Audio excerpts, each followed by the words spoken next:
Every single night, 20-year-old Selene Mitchell went to sleep, tasting her own blood, praying she wouldn't wake up. Her mother was a relentless monster, but the universe didn't send an angel to save her. It sent the city's most feared crime boss, and her nightmare was only just beginning. Selene Mitchell lived her entire life in a state of perpetual agonizing readiness. At 20 years old, she had never known a home that didn't reek of stale cigarette smoke, cheap gin, and the metallic tang of fear. Home was a crumbling 2-bedroom apartment on West Belmont Avenue in Chicago, a place where the wallpaper peeled like sunburned skin and the radiators hissed like angry snakes during the brutal winters. But the real monster of the apartment wasn't the poverty. It was her mother, Margaret Mitchell. Margaret was a woman hollowed out by addiction and gambling debts, a bitter shell who blamed her daughter for every misfortune in her catastrophic life. For Selene, the physical beatings had started when she was just 7, the age she accidentally dropped a bottle of Margaret's cheap liquor. The violence had only escalated over the years. Selene learned to wear long sleeves in the dead of July to hide the dark, blooming bruises on her arms. She learned to apply heavy foundation over her cheekbones before her grueling 10-hour shifts at O'Malley's diner, desperately hoping her manager, a kind but oblivious man named Thomas Fitzpatrick, wouldn't notice the swelling. Selene was the sole breadwinner, bringing home crumpled dollar bills and fistfuls of quarters from her waitressing tips. Every cent went into Margaret's greedy hands, and every cent was immediately funneled to the local bookies and loan sharks. Margaret owed a staggering $65,000 to the Castiglione crime syndicate, a debt that was growing fatal interest with every passing week. It was a suffocating Tuesday night in late October when the fragile thread of Selene's existence finally snapped. She had come home exhausted, her feet aching from double shifts, only to find the apartment trashed. Furniture was overturned. Shattered glass littered the frayed carpet. Margaret was pacing the kitchen, her eyes wild, clutching a heavy cast-iron frying pan. The loan sharks had called. They were giving Margaret 24 hours to produce $10,000, or they were going to start breaking bones. "You didn't bring enough," Margaret screamed, the veins in her neck bulging as Selene stepped through the door. "You worthless, ungrateful brat, I feed you. I clothe you, and you hold out on me. Mum, please, I gave you everything I made," Selene begged, taking a slow step backward, her heart hammering against her ribs. She recognized the manic gleam in her mother's eyes. It was the look that always preceded the worst kind of pain. "Liar!" Margaret shrieked. She lunged. The heavy iron pan struck Selene's shoulder, dropping her to the faded linoleum floor instantly. The pain was blinding, a white-hot flash that robbed the breath from her lungs. Before Selene could curl into a protective ball, Margaret was on top of her, kicking, striking, and screaming obscenities. Selene covered her head, tasting blood as a stray blow caught her split lip. She squeezed her eyes shut, waiting for the inevitable darkness to take her away, wishing for the 1,000th time that it would just be over. But the final blow never came. Instead, a sound like a thunderclap shattered the chaos. The heavy wooden front door of the apartment was kicked entirely off its hinges, crashing into the living room wall with explosive force. Margaret froze, panting, the frying pan raised mid-air. Selena blinked through the blood pooling in her eye, gasping for air as she peered toward the doorway. 3 men stood in the threshold, dressed in impeccably tailored dark Italian suits that looked wildly out of place in the squalid apartment. The 2 men in the back were massive, built like brick walls, their hands resting casually inside their jackets. But it was the man in the front who commanded the room, sucking the very oxygen from the air.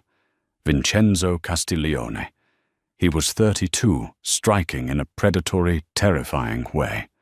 He had sharp, aristocratic features, piercing dark eyes that missed absolutely nothing, and a jawline that looked carved from marble. Vincenzo wasn't just a loan shark.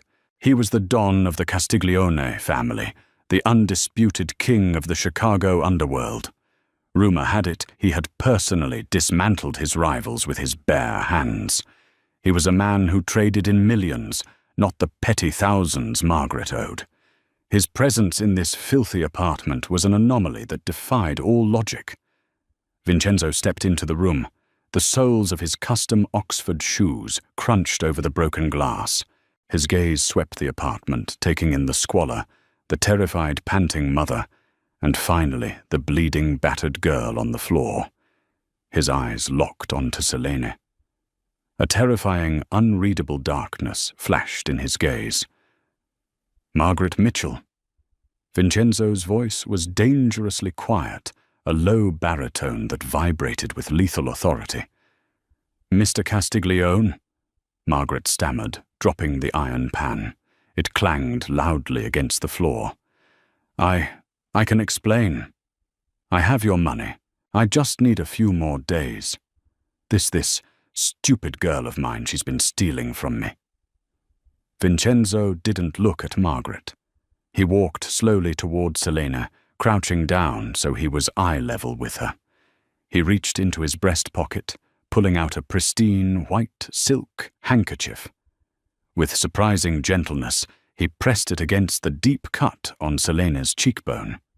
Selene flinched violently, expecting a strike, but his hand remained steady, warm, and entirely unthreatening. "You do this to her?"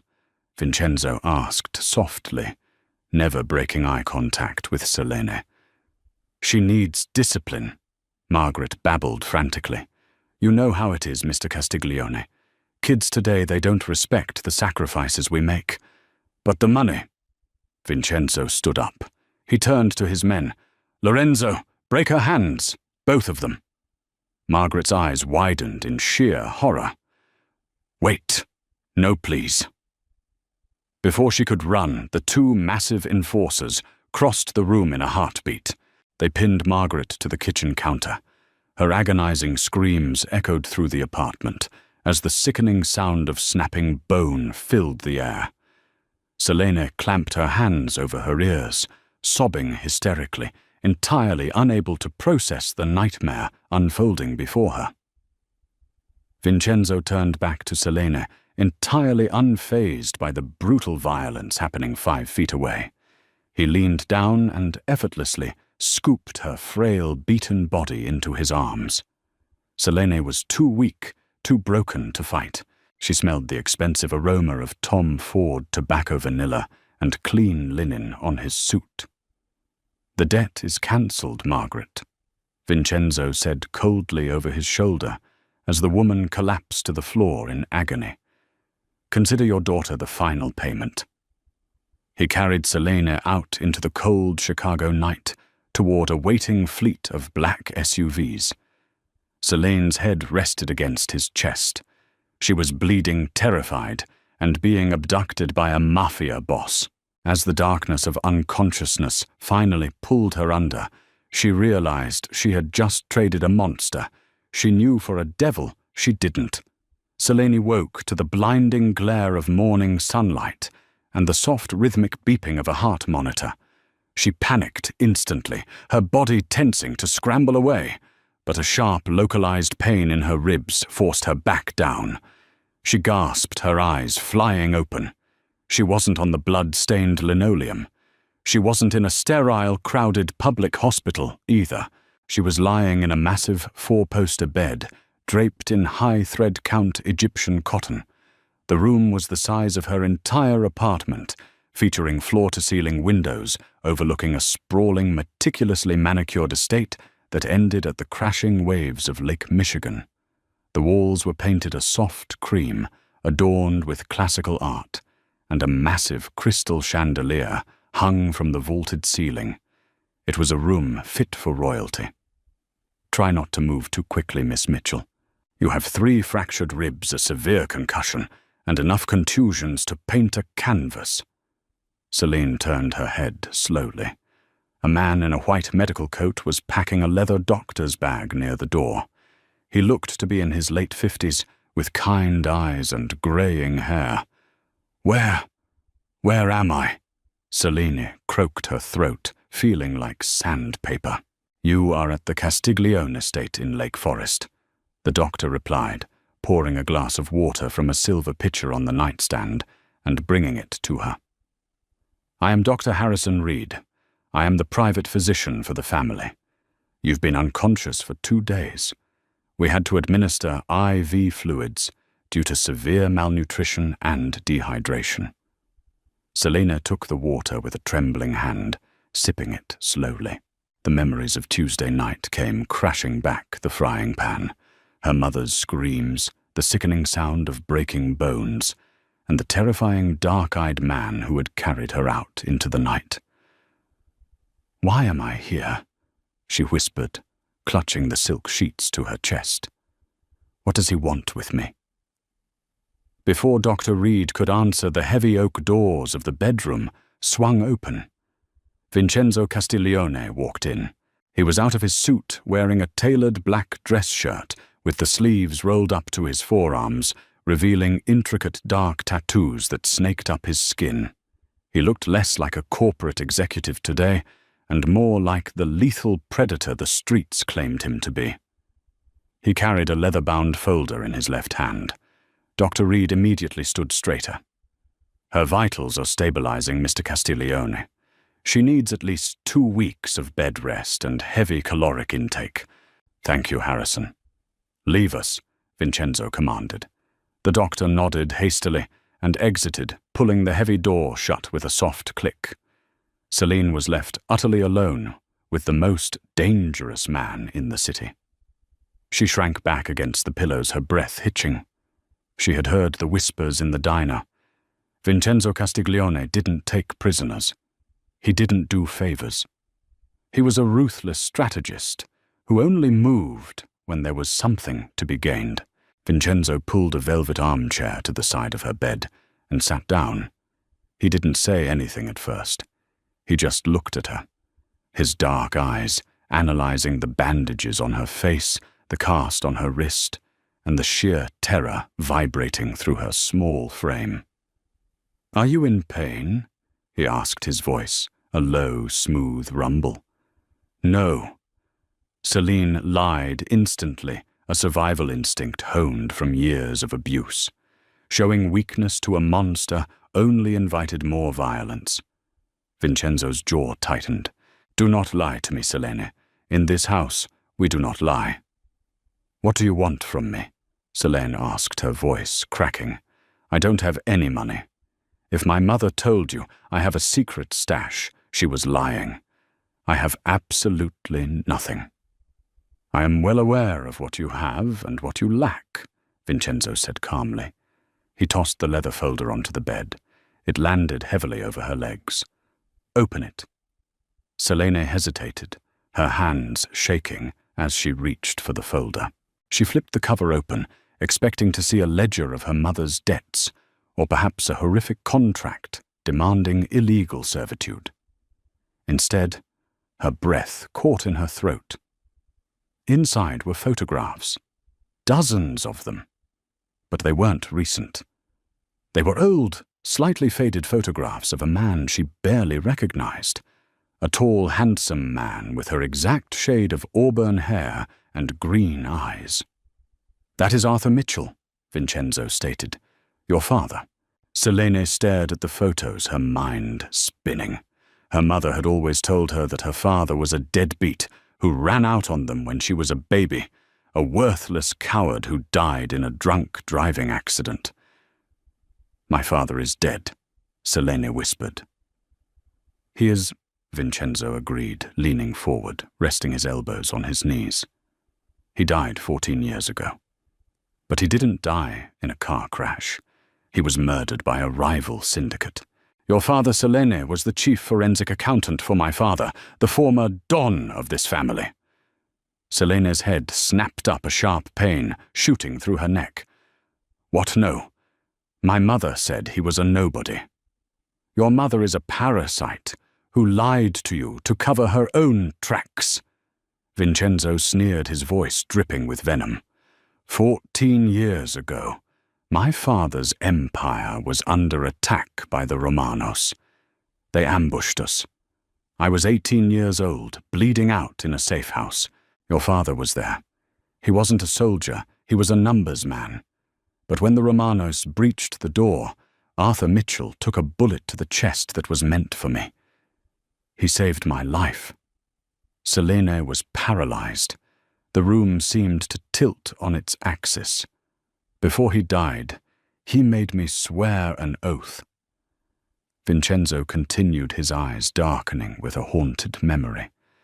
He knew his wife was unfit. He knew the life he was in would eventually catch up to his family. He made me swear on my blood to find his daughter and ensure she was protected. Then why? Selena's voice shook with sudden fiery anger, a stark contrast to her fear. Why did I spend the last 14 years being beaten half to death? Where were you? Vincenzo didn't flinch at her outburst. Instead, he looked genuinely remorseful, an expression Selene suspected very few people had ever seen on his face. "Margaret took you and ran," Vincenzo said quietly. "She changed your last names, moved entirely off the grid, and lived in the shadows. We searched for years. It wasn't until she fell back into her gambling addiction and stupidly took a loan from one of my low-level associates under her real name that the system flagged her. I came to that apartment on Tuesday, not to collect a debt, but to collect you." Selene looked back down at the photo of her father, a tear finally breaking free and sliding down her bruised cheek. Her entire life, all the suffering, the poverty, the pain, it was all built on a massive lie. "So what now?" Selena asked, wiping her face with the back of her uninjured hand. "Am I a prisoner here? A pet project for your guilty conscience?" Vincenzo stood up, towering over the bed. The brief moment of vulnerability was gone, replaced by the hardened exterior of a Mafia boss. "You are a Mitchell. In this world, that means you are under the absolute protection of the Castiglione family," Vincenzo declared, his tone leaving no room for argument. "You will stay here. You will heal. You will be given everything you have ever been denied. Clothes, education, safety." He walked toward the door, pausing with his hand on the brass handle. He turned to look at her one last time. "But make no mistake, Selene.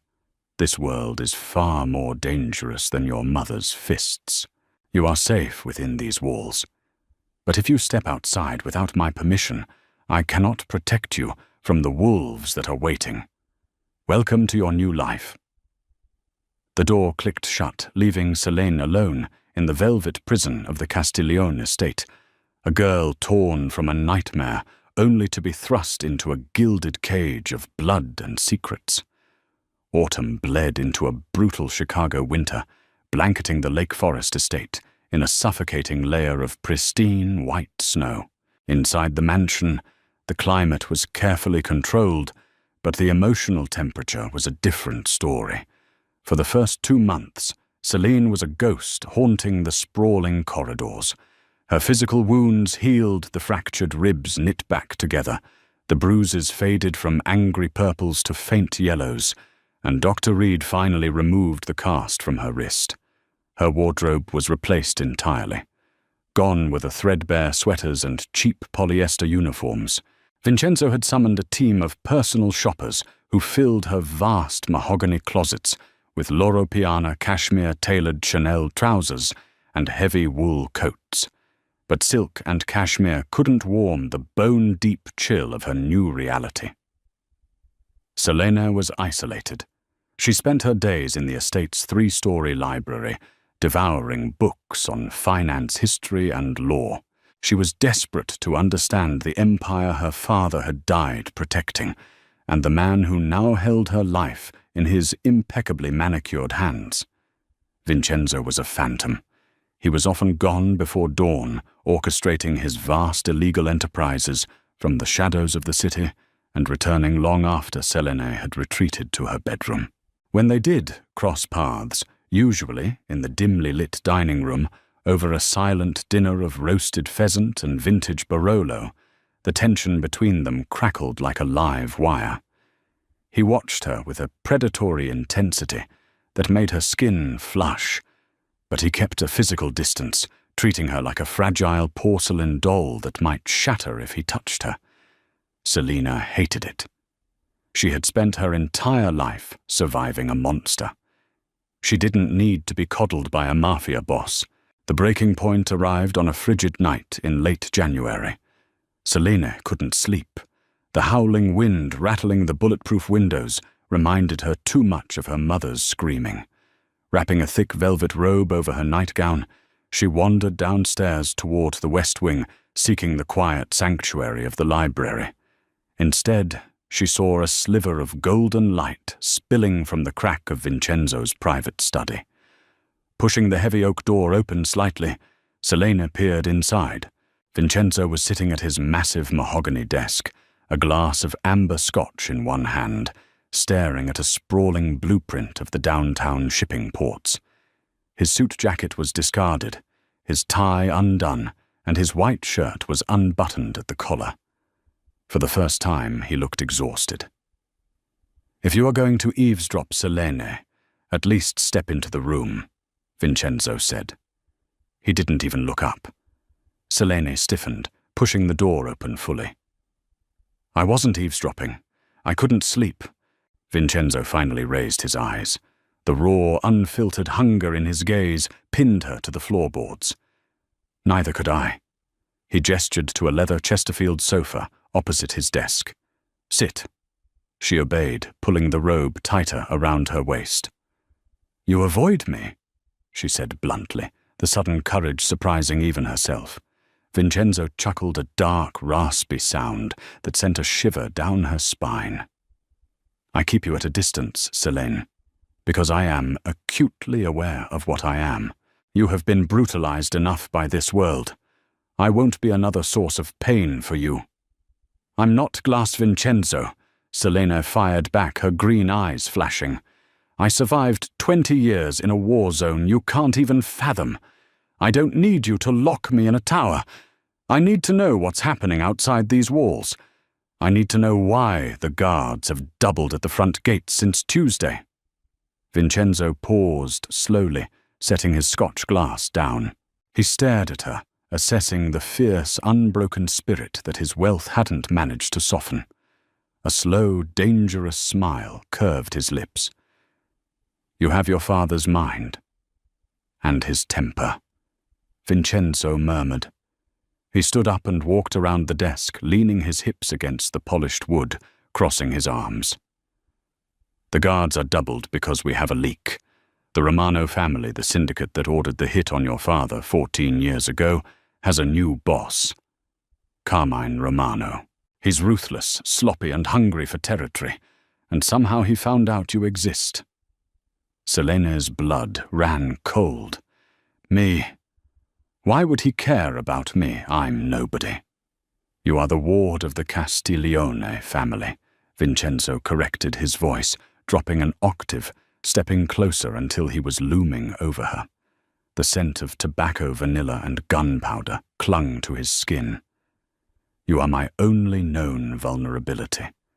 In my world, leveraging a man's weakness is how you cut his throat." "How did Carmine find out?" Selene whispered, looking up at his sharp jawline.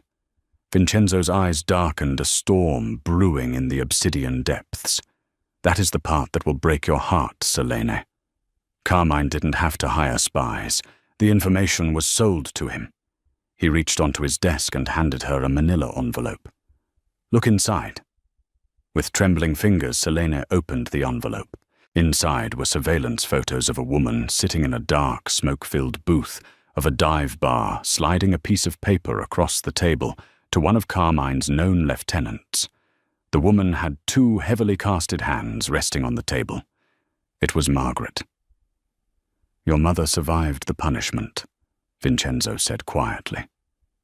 And instead of running, she went straight to my enemies. She sold the blueprints of this estate and your daily schedule for $500,000. Celine stared at the photo, a wave of profound nausea washing over her. Her own mother had sold her to the slaughterhouse. The last shred of naive, desperate hope that Margaret possessed a maternal soul evaporated, leaving behind a cold-hardened ash. Celine slowly placed the photo on the desk. She looked up at Vincenzo, her eyes entirely devoid of tears. "Show me how to shoot," Selene demanded, her voice like crushed ice. Vincenzo's breath hitched. He reached out his large, calloused hand, gently cupping her jaw. His thumb traced her cheekbone, exactly where her mother had split her skin months ago. "Are you sure you want to cross that line, Selene? Once you touch the darkness, it never lets you go. The darkness has been my roommate since I was 7, she whispered, leaning into his touch. It's time I learned how to control it. 2 weeks later, the annual Chicago Underworld Summit, disguised as a high society charity gala, was held at the historic Drake Hotel. Vincenzo had decided it was time to bring Selene into the light. Hiding her made her a target. Standing beside him made her untouchable. Selene descended the grand marble staircase, the entire ballroom falling into a hushed silence. She wore a floor-length emerald-green silk gown that clung to her curves. Diamonds dripped from her collarbones, but her most dangerous accessory was the custom Glock 43 strapped to her inner thigh beneath a slit in the silk. Vincenzo waited at the bottom, a dark god in a tailored Tom Ford tuxedo. "You look breathtaking," he murmured, pulling her flush against his chest. "Remember the plan?" "I remember." Selene breathed, her pulse hammering with an intoxicating rush of adrenaline. For the first hour, Vincenzo navigated the room with Selene on his arm, a masterclass in psychological warfare. But at exactly midnight, the ballroom lights flickered and died. Total darkness instantly dissolved the veneer of high society. Women screamed and glass shattered. "Down!" Vincenzo roared. He tackled Selene behind an overturned marble table, just as a hail of automatic gunfire ripped through the space where they had stood seconds before. "Leostatus," Vincenzo barked into his earpiece, drawing his heavy Sig Sauer. "They breached the kitchen," Leo's voice crackled. 10 men. Service elevators are locked down." "We move to the loading dock," Vincenzo commanded. He grabbed Selene's hand, pulling her through the chaotic darkness. They ducked behind pillars as Vincenzo dropped any Romano soldier in their path, kicking through the swinging doors of the industrial kitchen under harsh emergency lights. They were almost to the exit when the reinforced steel doors groaned open. 5 men stepped inside with assault rifles raised.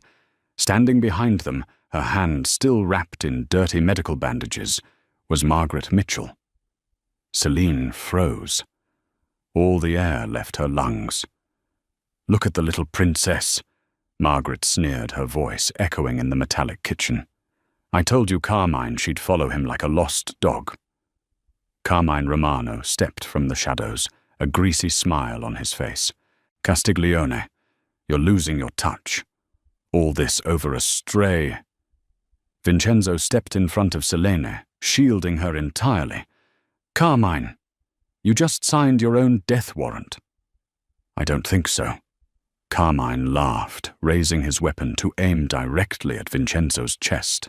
In that fraction of a second, Selene didn't think. She reacted. The countless hours Vincenzo had spent with her on the underground firing range took over.